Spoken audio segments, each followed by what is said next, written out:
So like that's the thing. Like it's like they like WWE's kind of catching pool did not capture Ring of Honor or like any of those kind of like more what they were Yeah, considered to be more extreme shit. You know, yeah. they were it was all like wrestling schools. Like it was a case like this guy Oh, is trained by Norman mm. Smiley, for instance. So MVP was a Norman Smiley He would student. fit. So Ah, makes a lot. That makes a again. Not known. Would love to know. Like MVP, good brain. Love to know more about his kind of stuff, but he keeps it quite guarded, which is great. I yeah. shouldn't know it, but I'd like to know it. Mm. Um, but I can just see where. Oh look, the fucking. Here's the hurt locker. Yeah. We The funny how that works, isn't it? here's the hurt business, the sore syndicate, Yeah. the bunch of lads in suits. I like Mike just on that point about like kind of like those kind of new ideas in wrestling. Like it's leaning on that idea of now everything being a hyper reality. Like I kind of liked in principle the way WXW used to do a shotgun thing, where you'd have the show, but you'd have basically kind of like a companion piece video that is basically a series of promos and interviews, getting the characters across and getting their personalities, who's friends, who's enemies, that sort of stuff. mm. And I think, There's more of that happening in CCW yeah. and OTT. And then there is, yeah. But what Because I wanted to, what that would be in my kind of like like a hypothetical view would be that would be a fully kayfabe aspect of it, where oh, it it's have to be. produced like a TV show, it's produced like scenes and stuff like that. So like the scenario would be like like this person is like like has this like it's only a single match on a card. There's no titles involved. There is no incidents on it whatsoever. But you know that it's based on the companion piece you've watched. You know this person needs the prize, the bag. He needs the purse in order to keep going on and on this kind of thing. Like that, having an avenue like that opens up more possibilities for storylines and stories. Because I think the problem we have with wrestling is that pattern recognition is a thing. There's only so many stories you can actually tell. Like we have actually run out of them at this point. So now we have to try and find new ones to do. You can tell it's the build up. It's the if you know you're going to tell a certain story, you can prime your audience. Yeah, exactly. Yeah. If you know as evidenced by my own beautiful narrative. No, no, Hmm. no, no, no, no. Um, you know what I did. You've seen what I've done. You know Mm. what I've done. You know I've purposely chosen and led things a certain way where you can just sit back and without even having to be emotionally affected by it, you can go, I see what you did there. Nice. Yeah. You be like, oh, I see what you did there. That's all you need to do is kind of you can get an audience ready for a story, Mm. and then you can take them on the journey of the story, and then take them off. Go take the off ramp Yeah. to the other bit of the story.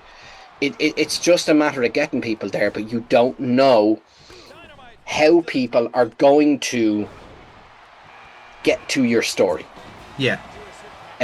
Terrestrial television was the best way to do it because you knew everyone was going to sit down at 6 o'clock to watch your program, so you knew they were going to be in a certain headspace, certain people at certain times doing certain things.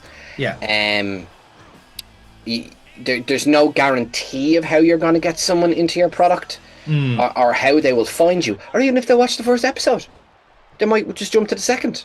Yep. Or they could be like me, who gives you 30 minutes, Which is and why I I think won't. there's so much repetition on the weeklies now. There is, because as you said, you're not guaranteed to have a weekly audience anymore. You're more guaranteed to have have spot audiences.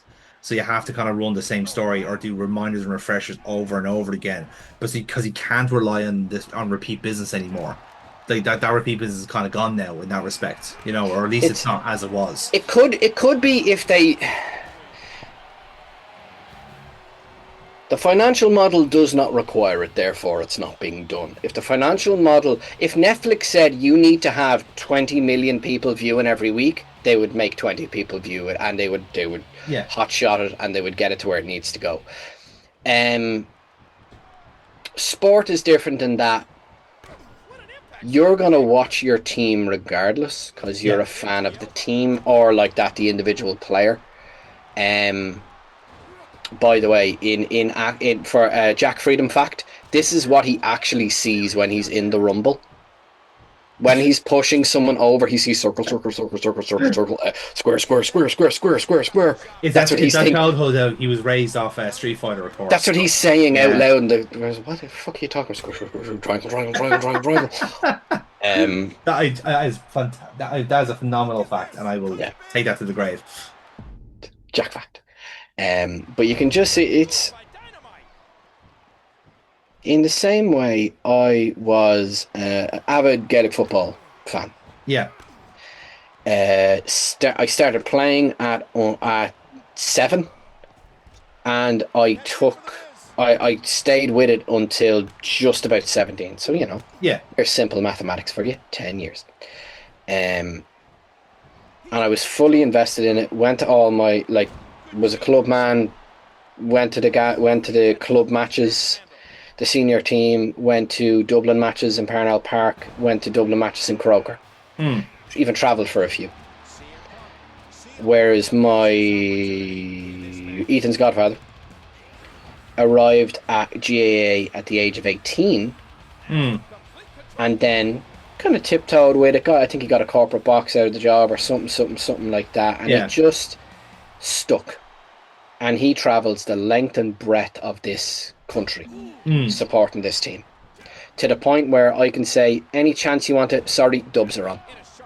And it is just known in the same way for Sarah, especially, maybe not so myself, because I'm just a bit passive with wrestling at the moment, but a family member could say, it's my birthday, sorry, I'm going to wrestling. Absolutely understood. Absolutely. Yeah. Fact.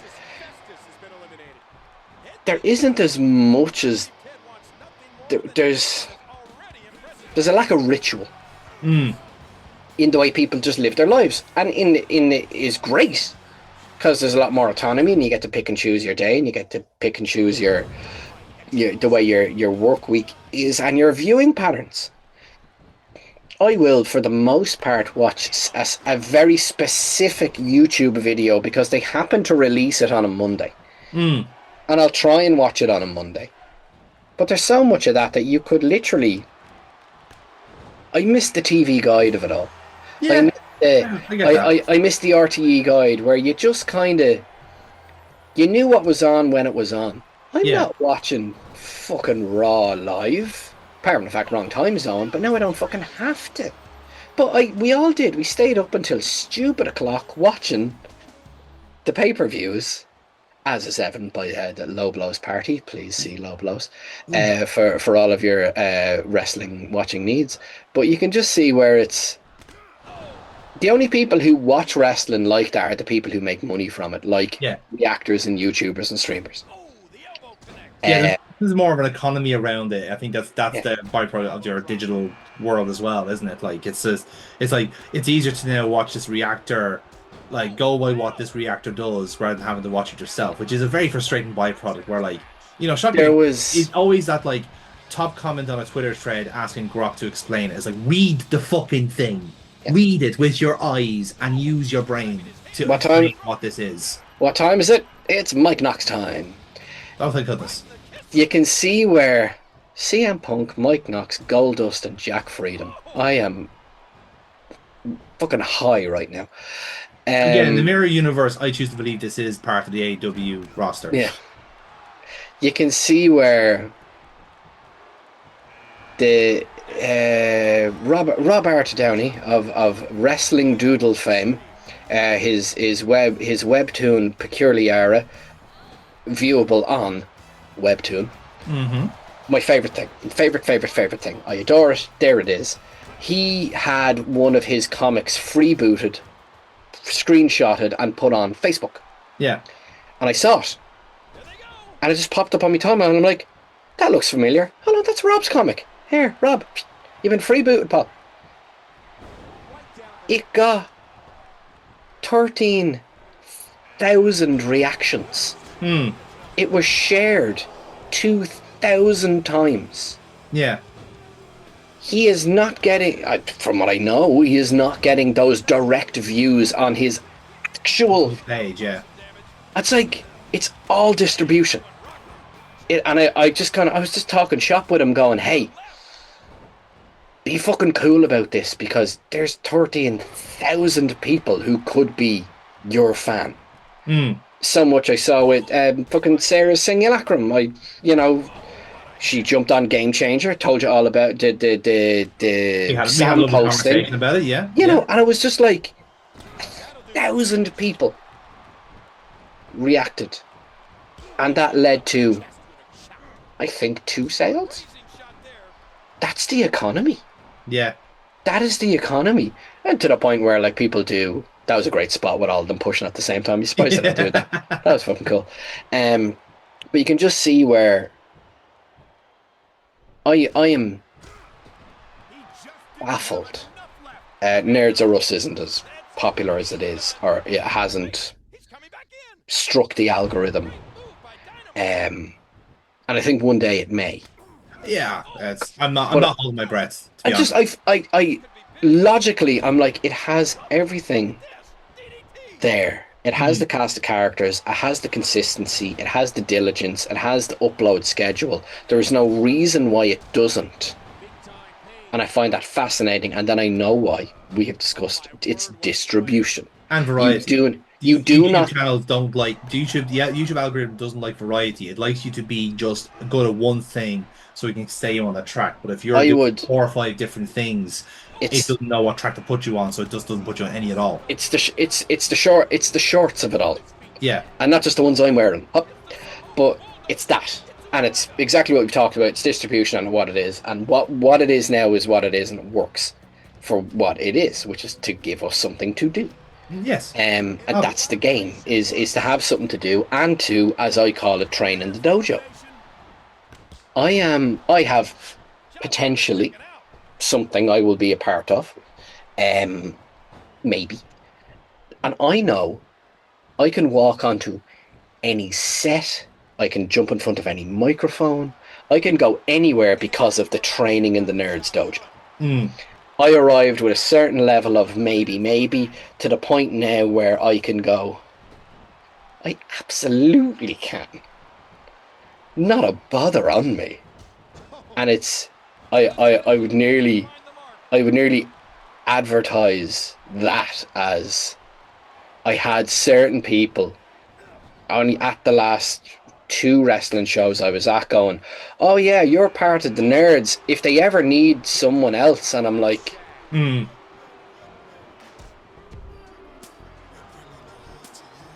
in the comments, and if you think you're bad enough, if you think you are good enough to sit on these recordings with these fucking killers, these amazing broadcast quality personalities, now is your fucking chance. Enough people have said it to me, and they watch this series. Mm. Fucking comment. Shoot your fucking shot. And let's see. As enough people have said it to me, like, oh yeah, well, if you want, ba ba ba. It's like, not my fucking channel.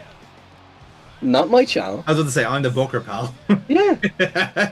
But you're gonna have to send Jonathan a fucking promo. You're gonna have to fucking sell you on the fact that I got quite lucky. I was brought in on a handshake deal by somebody else. I was whipped in by Foxy. You had a character reference. Yeah. Someone went, In fairness, we all worked in character references. I can't. I'll be very someone transparent with like that. to turn around and for someone to say, trust me. And you went, yeah, right. And then I showed up and you went, yeah, you're right. Yeah, you got him. Good call. Keeping him. Good fucking call. We have literally said in the room, yeah, we're keeping him. Like it's Yeah. Like, that's a vote of confidence in our book. there's any like I am humble to a fault. So I humble. I don't fucking do much. The only thing that you've taught me and what Nerds has taught me is to be authentic. Yeah. Don't be anything you're not. You can track my fucking life journey through various series and watch me go from not really knowing what the fuck I am or who I am to you know, getting comfortable at least. Yeah. And whatever fucking quality that fucking claims is entirely on anyone else to fucking decide. Because Hmm. I know I'm fucking brilliant. Don't worry. That's No also my one. argument just for life in general as well, is the fact that like it's like I've had this conversation before. I'm not chasing success on in terms of the channel in of itself. I personally just want an outlet, and whatever shape that outlet kind of like takes is what I want. But at the same time, I'm also going to weaponize my codependency and go, here, fuck it, we might as well take other people along for the ride as well and keep like a nice social bubble and all these different things. Like there's a Russ, like by very basic like levels was a COVID project, and it's a cover project that's grown legs, and that's also coupled with the actual like gaming channel that I've had for about 8 or 9 years now. So this is the case of like, okay, anything that I'm not doing that I don't want to do on this side with one parish, I can do on this side with people who are just have the slight difference in skill sets and also in like all different like ways of life or times in life as well. So it's the case of where like, for me, I get to be actually like a producer on Nerds as opposed to just being like, yeah. And also there's also kind of a difference as well where like, this is kind of audio visual as opposed to just audio only as well. Yeah. So like, in a way, yes, we're actually are Jonathan, considered more Jonathan, talented. our boys are sharing. They are. Look at them. Look, isn't They're this lovely? sharing. Oh, now they're Although, fighting again.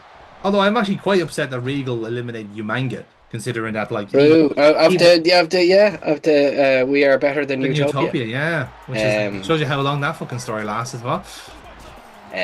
But well, no, in like, fairness, like but another thing, like success is not the driving force in a sense. So like, I've always believed, like principles wise, that having a diverse portfolio is the best thing, and like show how many things you do like. And like nerds have even the channel that is the central kind of tenet. Like let's do a video about this thing and then this thing and this thing, and like you look at what our channel is, it's a lot.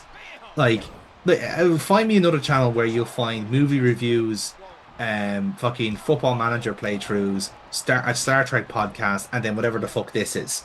You yeah, know what I mean? Like those are 4 or 5 different channels, and like yeah. they are all Actually, yeah. individually marketed and individually things, and I'm just too lazy to set them up. I'd rather just have them all be one central hub.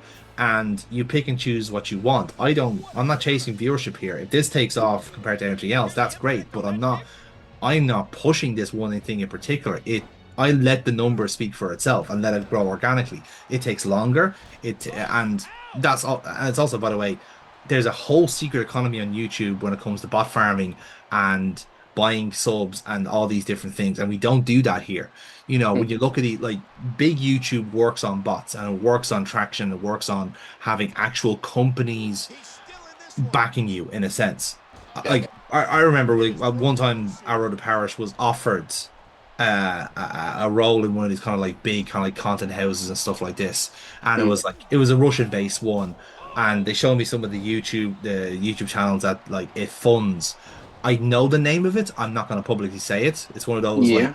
YouTube kids fucking abusers, I would say. Oh Uh, yeah. I got you. and I was like, and I just point blank didn't even consult the group on it. I just said no because I know where we all stand and we would not want to be fucking corporate husks like this. Yeah. And for the sake of a few bob. And like, again, you also like look up at the content house and you say, okay, their dividend is like, they say their dividend is this, but it's actually 5%. And that could be like fucking Yeah. a couple of £100, which is shite. Like, that's nothing, Let's like you go.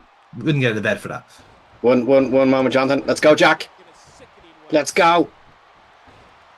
Made it to the top three. We have made it all the way from number 7. Like I am shooketh that we are here at this point. Considering that like Jack Freedom still has jobber fucking stats.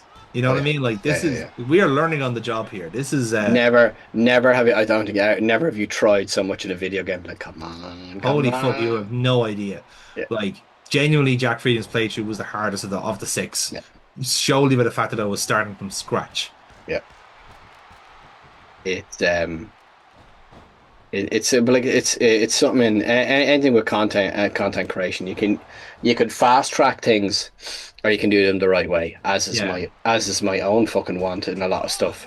If it's not, if it doesn't feel right, and I don't, agree with it, then I'm not going to do it. Like Yeah, that's it. the Like it is, and that's the thing. You see, I would not ask. Like if I think there's something that like if I want if there's a project I think you're a natural fit for, I'd ask you. But again, I'm not. I don't want to have be in the position of like of having such a position of power of saying to one person you're going to do this and you're going to enjoy it. That's not how this shit works. I don't have that influence on any of you. If you all want to fuck off tomorrow, I live with that decision because that's the way it is. You know what I mean? And that could be there's multitude of reasons for that. Because it could be because you all fucking got sick of me, or it got too repetitive, or you got bored, or maybe just you move on with life. And at some point, this channel will stop because we're all moving on with our lives, and that's okay. It's okay to have your time, and that's it. You know, it's like I look. There's one person I look at example and like kind of like I say to see this guy. Don't be like him. Be more like Bill type of shit, right? yeah, I'm yeah, not yeah, like I say. See that Keemstar guy, the guy who's like in his 40s and he's still doing the exact same gig that he was doing 15 years ago when even yeah. then he wasn't popular.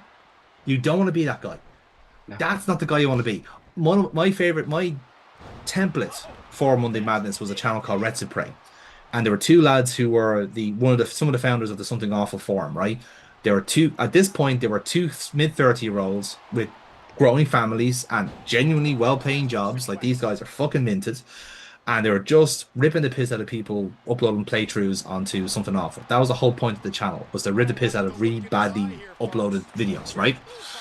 And then he branched off and did like game playthroughs, and then they did a great series about Kickstarters that were terrible. It's a very good like channel of content, but they haven't been active in like 5 years because they're in their 40s, and one guy is basically a traveling salesman, so he doesn't have any time at all to do channels, to do Yeah, actual sit down pre-produced videos. And the other guy is a software developer. Likewise, like he is going to be, he's also raising up his daughter, who is like would be about 10 at this stage. So he is like yeah, literally like trying to, how could I do a YouTube channel and do YouTube streams where I will be streaming with my daughter and sometimes my wife, and then also rip the piss out of like a 14-year-old, like trying their best. It doesn't really compute. So they just upload a video like, like I think like say a few months ago, basically the first activity in like 3 years, and he said, "Hey, just checking in. We're still alive. Everything's fine. We're okay. We're doing streams here. That's about it. Bye." And that was the video. It was like, that's great. and But here we are. our We are boy done good. we are king of the undercard. I am the royal with cheese. The Royal Hamburglar. Ah. Quarter pounder. Yeah, look at all these sparkly pickles.